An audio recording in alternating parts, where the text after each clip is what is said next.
নমস্কার, বাংলা বাজারে সবাইকে স্বাগত। আমি অনিকেত চট্টোপাধ্যায়। শুরু করছি আমাদের অনুষ্ঠান মতামত। আজকে আমাদের আলোচনার শীর্ষক ফোড়েদের চৌকিদারের হাতে আমার দেশ।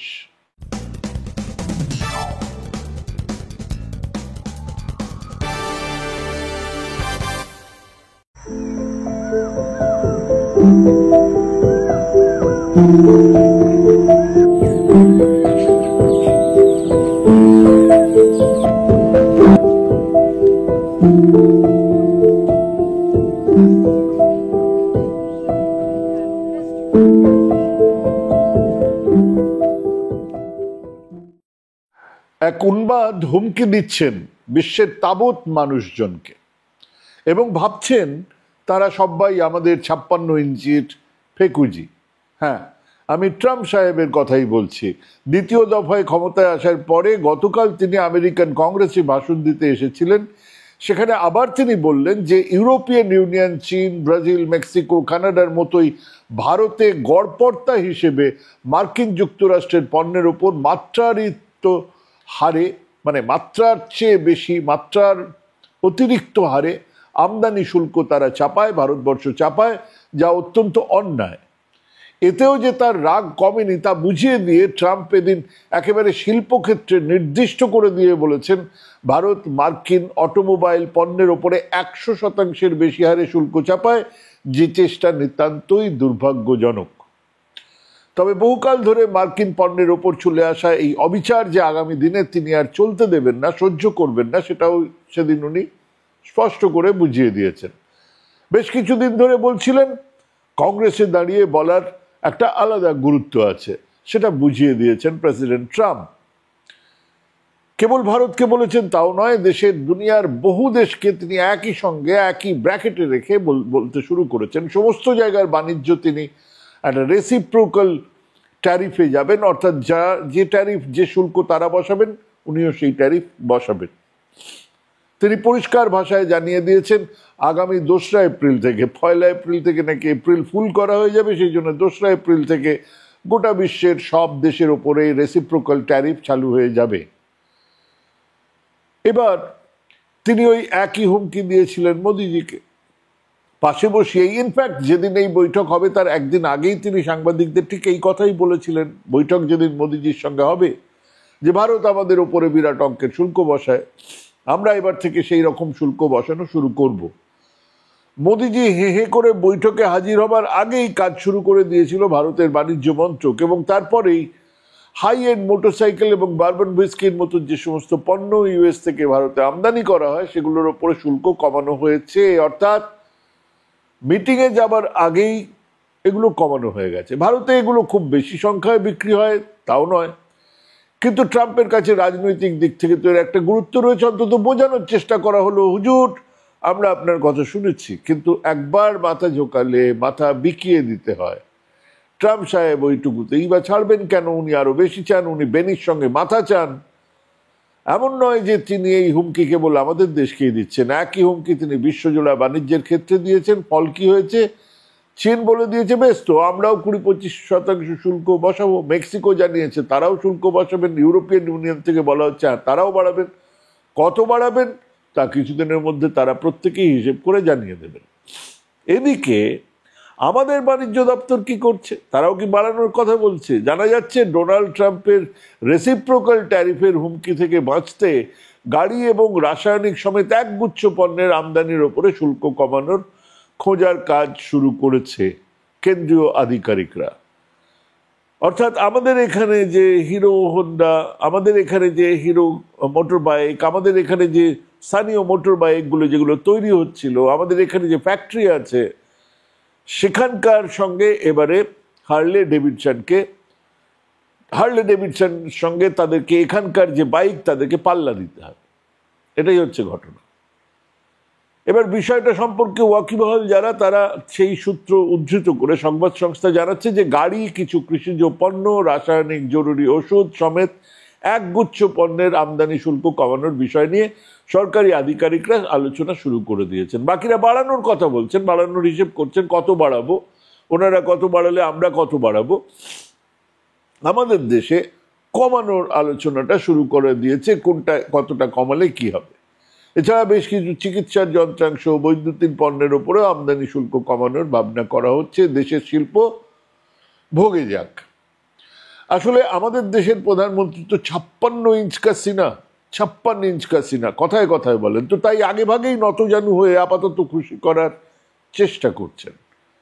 সব থেকে বড় কথা হলো, ট্রাম্প সাহেব আপাতত হলেও আদানিকে স্বস্তির নিঃশ্বাস ফেলতে দিয়েছেন, তাই বা কম কিসের? জেলে পুরে দেননি এখনো পর্যন্ত নোটিশ পাঠাননি যে হ্যাঁ ট্রাম্প সাহেবকে ফেরত দিন, সেটাই বা কম কিসের? বিশ্বজোড়া বাণিজ্য আর শেয়ার বাজারের এক নক্ষত্র ওয়ারেন বুফে একে ট্রেড ওয়ার বলেছেন। তিনি বলেছেন এক ট্রেড ওয়ার শুরু হয়েছে এবং এই সময়ে ধরে না খেললে সমূহ সর্বনাশ। কতটা সর্বনাশ?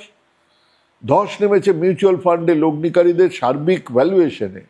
বাজার থেকে গায়েব হয়ে গিয়েছে লগ্নিকারীদের 94 লক্ষ কোটি টাকার মূলধন, যে ধাক্কা থেকে ছাড় পায়নি কোনো ক্ষেত্র। এই সময়কালের মধ্যে এই গত কিছু মাসের মধ্যে large cap, mid cap, small ক্যাপের পতনের পরিমাণ যথাক্রমে কম বেশি 19 থেকে 22% এবং 25%। যে হারে লাভ পেতে বছর ঘুরে যায় তা যদি 5 মাসে গায়েব হয়ে যায়, তাহলে লগ্নিকারীদের মনের অবস্থাটা সহজেই বোঝা যাবে। তারপর রোজ যেভাবে হোয়াইট হাউস থেকে নানা রকম ফতোয়ার, স্কাড, প্যাট্রিয়ট, মিসাইল ছোড়া হচ্ছে, মার্কিন প্রেসিডেন্ট ডোনাল্ড ট্রাম্প যা ছুড়ছেন তাতে নাকি বিশ্বজুড়ে বাণিজ্য যুদ্ধের পরিস্থিতি তৈরি হয়ে গেছে, যেটা ওয়ারেন বাফে বলেছেন, এবং সেই কথাই বলেছেন ডোনাল্ড ট্রাম্প। সেই আশঙ্কায় সিঁড়ি বেয়ে ওঠার কোনো লক্ষণ এখনো বাজারে দেখা যাচ্ছে না। বাজার সামান্য একটু উঠছে, আবার তারপরের দিন পড়ে যাচ্ছে। আপনি কত টাকা রেখেছিলেন বাদ দিন। সরকার মানুষের গচ্ছিত জীবন বীমা, প্রভিডেন্ট ফান্ডের টাকা ঢেলেছেন এই শেয়ার বাজারে, এবং সেগুলোও ধসে পড়ছে। যা শুরু হয়েছে তাতে কেউ বলতেই পারছেন না আগামী দিনে কি হবে। ছোটখাটো ওঠানামা নয়, বাজারের আরো বড় পতনের ভয়ে বাজার কাঁপছে। একটা কথাও দেখেছেন আমাদের চাওলার মুখে, তিনি বিশ্বগুরু, তিনি মাদার অফ ডেমোক্রেসি, সব বিষয়ে আগ বাড়িয়ে কত কথা বলেন। মধ্যবিত্ত মানুষের মিউচুয়াল ফান্ডের টাকা উবে যাচ্ছে, ওনার মুখে কোনো কথা না। উনি এখনো ট্রাম্পের কৃপা প্রার্থী। চীন কেবল শুল্ক বাড়াবে তাই জানিয়েছে যে ধরনের যুদ্ধ ট্রাম্প চাইছেন সেটাই আমরা করতে প্রস্তুত। গাড়ি, কৃষি সহ অন্যান্য পণ্য মিলিয়ে ভারতীয় পণ্য মার্কিন মুলুকে যা যায় তার বর্তমান দামের ওপর রেসিপ্রোকাল কর চালু হয়ে গেলে প্রতি বছর ভারতীয় রপ্তানি ক্ষেত্রের ক্ষতি হবে প্রায় 61,000 কোটি টাকা। এটা বলছে কারা? সিটি রিসার্চ অ্যানালিস্ট, তারা বলছেন এই কথা। 61,000। তাদের বিশেষজ্ঞের আরো দাবি সব থেকে বেশি ধাক্কা আসতে চলেছে রাসায়নিক, ধাতব পণ্য, গয়নাগাটি, ফার্মা এবং খাদ্যপণ্য। ইন্ডিয়া রেটিং অ্যান্ড রিসার্চ সংস্থা, যেটাকে এনডিআর বলে, তাদের যে বিশেষজ্ঞ তারা বলছেন 25-26 অর্থবর্ষে মার্কিন মুলুকে ভারতীয় পণ্যের রপ্তানি এখনকার $700 কোটি থেকে কমে $200 কোটি কমতে চলেছে। 700 কোটি যা ছিল সেটা হয়তো 500 কোটি টাকা হবে। মাথায় রাখুন, ভারতে আসা মার্কিন পণ্যের ওপরে 7 থেকে 68% হারে শুল্ক চাপানো হয়ে থাকে শিল্পক্ষেত্রে, গাড়ি বাদ দিয়ে বিভিন্ন জায়গায়। পরিস্থিতি যে অবস্থায় দাঁড়িয়েছে বুঝতে পারছে নয়াদিল্লি কতটা প্রতিকূল। কারণ খুব সোজা, সেখানেও ওই ওয়ারেন বুফের একটা পরামর্শ মাথায় রাখা যেত। উনি বিভিন্ন সময়ে বলেছেন, বিভিন্ন শেয়ার মার্কেট নিয়ে অবশ্য বলেছেন এই কথাগুলো, যে একটা বাক্সে সব ডিম রাখবেন না, ফাটলে সব যাবে। এখন ফাটছে। উনি পড়শি দেশ, আফ্রিকার দেশ, যেখানে নতুন বাণিজ্যের বাজার খুলে যাচ্ছে, সে সমস্ত জায়গায় স্বাভাবিক ব্যবসার বদলে মার্কিনী বাক্সে দান খেলছিলেন। এখন এক উন্মাদ এসে সব লণ্ডভণ্ড করে দিচ্ছে। আমাদের মোদিজির, আমাদের দেশের মানুষের সেই আঘাত সহ্য করতেই হবে। যে ইথিওপিয়া মানে ছিল দারিদ্র্য আর বিদেশি সহায়তা, তারা মাথা তুলে দাঁড়িয়েছে। বাড়ছে Vietnam, Netherland, south Korea, Mexico. আসলে তাদের দেশের কোনো নেতা নিজেকে নন বায়োলজিক্যাল তো বলেননি যে ভগবান আমাকে পাঠিয়ে দিয়েছেন। কেউ বলেননি যে তিনি হলেন বিশ্বগুরু। আজ পরিণতি চোখের সামনে, এবং যদি দেশের ভেতরের দিকে তাকান তাহলে আর এক বিপর্যয়। দেশে ধনকুবেরের সংখ্যার শেষ হিসেব ভারত আরো কুলীন হয়েছে, মানে জাতে উঠেছে। মানে ধনকুবেরের সংখ্যা বাড়ছে হু হু করে। ভারতে $1 বিলিয়ন মানে কম বেশি 9 কোটি টাকার বেশি সম্পত্তি রয়েছে এমন মানুষজনের সংখ্যা এই মুহূর্তে 85,698। এই যে ওয়েলথ যারা অ্যাডভাইস দেয়, ওয়েলথ অ্যাডভাইজার নাইট ফ্র্যাঙ্ক, তাদের রিপোর্ট বলছে মিলিয়নিয়ারদের তালিকায় ইউএস, চীন এবং জাপানের পরে 4 নম্বরে আছে ভারতের স্থান। ভারত 4 নম্বর। ভারত আবার জগৎ সভায় শ্রেষ্ঠ আসন লাভে মিলিয়নিয়ার বাড়ছে। 140 কোটি মানুষের প্রায় 86,000 মানুষের মধ্যে 86,000 মানুষের 9 কোটি টাকা বা তার বেশি সম্পদ আছে। ওই রিপোর্টের হিসেব বলছে 2024 সালে বিশ্বে মিলিয়নিয়ারের সংখ্যা 4.4% বেড়ে 2.3 মিলিয়ন ছাড়িয়ে গেছে। বিশ্বের মিলিয়নিয়ার বাড়ছে, আমাদের দেশেরও বাড়ছে। অন্যদিকে $100 মিলিয়ন বেশি সম্পত্তি রয়েছে, এরকম যাদেরকে বিলিয়নিয়ার বলে, সেটাও গোটা বিশ্বে 1 লক্ষের গণ্ডি পেরিয়ে গেছে। এবং নাইট ফ্র্যাঙ্ক বুধবারই তাদের রিপোর্ট বলেছে, দ্য ওয়েলথ রিপোর্ট 2025, সেখানে বলা হচ্ছে ভারতের ক্ষেত্রেও বিরাট অগ্রগতি হয়েছে। বিলিয়নিয়ারের সংখ্যা তো যা ছিল অনেক বেড়েছে, সেটা তো বললাম, 85,698। 2023 সালে ছিল 80,000, মানে 5,000-এর বেশি বেড়ে গেছে। এবার 2028 সালের মধ্যে মিলিয়নিয়ারের সংখ্যা বেড়ে দাঁড়াবে 93,000, মানে আরো মিলিয়নিয়ার বাড়বে। এটাও এই রিপোর্ট থেকেই জানা যাচ্ছে। বলা হচ্ছে ভারতের এক শক্তিশালী দীর্ঘমেয়াদী আর্থিক উন্নয়ন এবং বিশাল লগ্নির সুযোগ বৃদ্ধি পেয়েছে। আর লাক্সারি গুডস, বিলাস দ্রব্যের বাজারে বিকাশ বিশ্বে সম্পদ সৃষ্টিতে ভারতকে একটা অন্যতম প্রধান দেশ হিসেবে প্রতিষ্ঠা করছে। গিয়ে দেখুন এখন বিভিন্ন শহরের, মেট্রোপলিটন খালি নয়, বিভিন্ন শহরের রাস্তায় ল্যাম্বরগিনি ঘুরছে, বিভিন্ন জায়গায় বিলাসবহুল বিশাল বিশাল ভিলা তৈরি হচ্ছে, বিশাল বিশাল ফার্ম হাউস তৈরি হচ্ছে। এটাই ব্যাপার। ভাবা যায় ভারত বিশ্বের 3য় বৃহত্তম অর্থনীতি, আর মিলিয়নিয়ারের গিনতিতে 4 নম্বরে। কেবল কি মিলিয়নিয়ার, 2024 সালে ভারতের বিলিয়নিয়ারের সংখ্যাতেও বিরাট বৃদ্ধি হয়েছে। নাইট ফ্র্যাঙ্ক ইন্ডিয়ার রিপোর্ট বলছে ভারতে এখন 191 জন বিলিয়নিয়ার আছে। গত বছর এই তালিকাতে 26 জন নতুন যোগ করেছে ভারত, আমার ভারতবর্ষ। 2019 সালে ভারতে বিলিয়নিয়ারের সংখ্যা ছিল মাত্র 7। বৃদ্ধির হার ভাবুন একবার। আর সেই বিলিয়নিয়ারদের মোট সম্পত্তি $950 বিলিয়ন, যা বিশ্বের 3য় বৃহত্তম। মানে বিলিয়নিয়ারদের সম্মিলিত সম্পত্তির নিরিখে তালিকায় 1 নম্বরে ইউএস, $5.7 ট্রিলিয়ন, 2 নম্বরে চীন, $1.3 ট্রিলিয়ন, আর 3 নম্বরে আমরা 3 নম্বরে আছি। তারপরে দেশের অর্থনীতি 3 নম্বরে, বিলিয়নিয়ারদের সংখ্যা 3 নম্বরে, মিলিয়নিয়ারদের হিসেব হচ্ছে 4 নম্বরে, আর মাথা পিছু আয়ের হিসেব কোথায়? 143 নম্বরে। হ্যাঁ, 194টা দেশের মধ্যে মাথা পিছু আয়ের হিসেব আমরা 143 নম্বরে। অর্থনীতিতে তৃতীয়, আমরা বিলিয়নিয়ারে তৃতীয়, মিলিয়নিয়ারে চতুর্থ, আর মাথা পিছু আয়ে আমরা 194-এর মধ্যে 143 নম্বরে। কি মজার খেলা! দেশের অর্থনীতি বাড়ছে, দেশের বিলিয়নিয়ারদের সংখ্যা বাড়ছে, দেশের মানুষের মাথাপিছু আয় কমছে। না, এটা ম্যাজিক নয়। যে কারণে ওই বিলিয়নিয়ারদের সংখ্যা বাড়ছে, ঠিক সেই কারণেই মাথাপিছু আয়ও কমছে। কারণ গরিব আরো অনেক বেশি গরিব হবার শর্তেই বড়লোক আরো বেশি বড়লোক হয়। এবং কেবল বাংলাদেশের উদাহরণ দিলেই বুঝবেন, সে দেশের বিলিয়নিয়ারদের সিংহভাগ, মানে যে কিছু কয়েকজন বিলিয়নিয়ার ছিল, তাদের বেশিরভাগই আর সে দেশে নেই। তারা আগস্ট অভ্যুত্থানের পর তাদের আর দেখাই যাচ্ছে না। আসলে সরকারি সাহায্যে লুটপাট করা বিলিয়নিয়াররা তো দেশের কেউ নয়। সময় বুঝে তারা দেশ ছেড়ে পালায়। বাংলাদেশ থেকে তারা পালিয়েছে, এদেশেও তেমন কিছু হলে পালাবে, কারণ এটা লুটপাটের বাজার চলছে। গৌতম আদানির 2020-তে সম্পদ ছিল $890 কোটি। 2020 1 বছরের মধ্যে সেটা বেড়ে দাঁড়িয়েছিল $5,050 কোটি। 890 থেকে $5,050 কোটি। কোন ম্যাজিক? মুকেশ আম্বানি ছিল $3,680 কোটি 1 বছরের মধ্যে। 2020-তে 2021-এ 8,550 কোটি হয়েছে। কোন সময়ে ভাবুন, 2020-2021 বলছি, যখন আমি আপনি লকডাউনের মধ্যে ঘরে বন্দি। কারখানা বন্ধ, রাস্তা বন্ধ, বিক্রি বন্ধ, তাদের সম্পদ বাড়ছে কোন জাদু বলে? কাদের প্রত্যক্ষ সহায়তায়? কি বিক্রি করছিল তারা? কি পাচ্ছিল? কিসের ব্যবসা হচ্ছিল?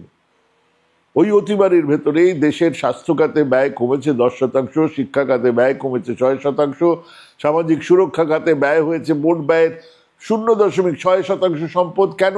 আর এগুলো করার জন্য কি আকুলি বিকুলি 24 কোটি টাকার গাড়ি কিনে ফেলছেন প্রধানমন্ত্রী, যাদের জন্য তিনি 24 ঘন্টা কাজ করেন, তাদের কেউ যেন তাকে মেরে না ফেলে, তার জন্য তার সুরক্ষা খাতে প্রতিদিন খরচা হয় 1.63 কোটি টাকা। 1.5 কোটি টাকার বেশি প্রতিদিন ব্যয় হয় সেই প্রধানমন্ত্রীকে সুরক্ষা দিতে, যিনি নাকি দেশের প্রত্যেকটা মানুষের জন্য কাজ করছেন। তিনি গঙ্গা জলে ডুব দিয়ে মানুষের উপকার করার কথা বলছেন। এমএলএ এমপিরা টিকিট না পেয়ে হাওয়া করে কাঁদছে।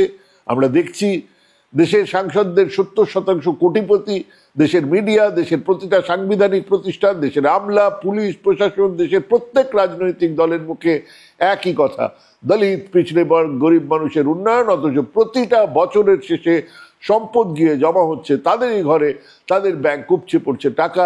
এই বৈষম্যের শেষ কোথায়? বিশ্বের 2 বৃহৎ গণতন্ত্রের 2 শীর্ষ নেতা যখন পরস্পরের সঙ্গে কথা বলেন, তখন সেই আলোচনায় কোনো ব্যক্তি বিশেষের প্রসঙ্গ আসে না। ডোনাল্ড ট্রাম্পের পাশে দাঁড়িয়ে কথাটা বলেছেন ভারতের প্রধানমন্ত্রী নরেন্দ্র মোদী। এসব হাম লোক নেই বলতে। হ্যাঁ, কি বলছিলেন তাহলে? আদত বাস্তব তো সেটাই।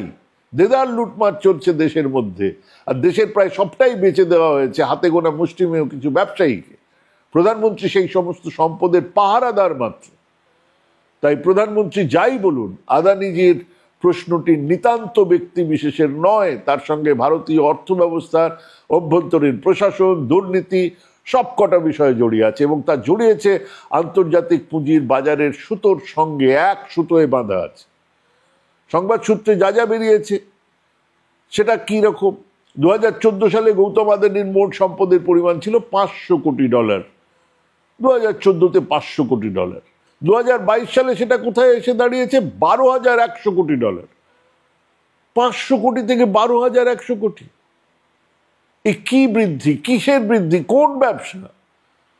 2014-তে তিনি ধনীতম ভারতীয় তালিকায় 2014-তে ছিলেন 10 নম্বর জায়গায়। 2022-এ বিশ্বের দ্বিতীয় ধনীতম ব্যক্তির মুকুটটা পড়েছিলেন। আর আদানি যে উঠেছেন, তার সঙ্গে মোদির প্রধানমন্ত্রীত্বের সময় হিসেবটা ধরবেন, একই সময় একই সঙ্গে ঘটে যাচ্ছে। এটা কেবল সমাপতন, কোইন্সিডেন্স? সব এমনি এমনি হয়েছে। মোদী প্রধানমন্ত্রী হয়েছেন, তারপরে যে সমস্ত দেশে সফরে গেছেন তার প্রত্যেকটাতে নিয়ম করে দেখা গেছে আদানিকে। কেন?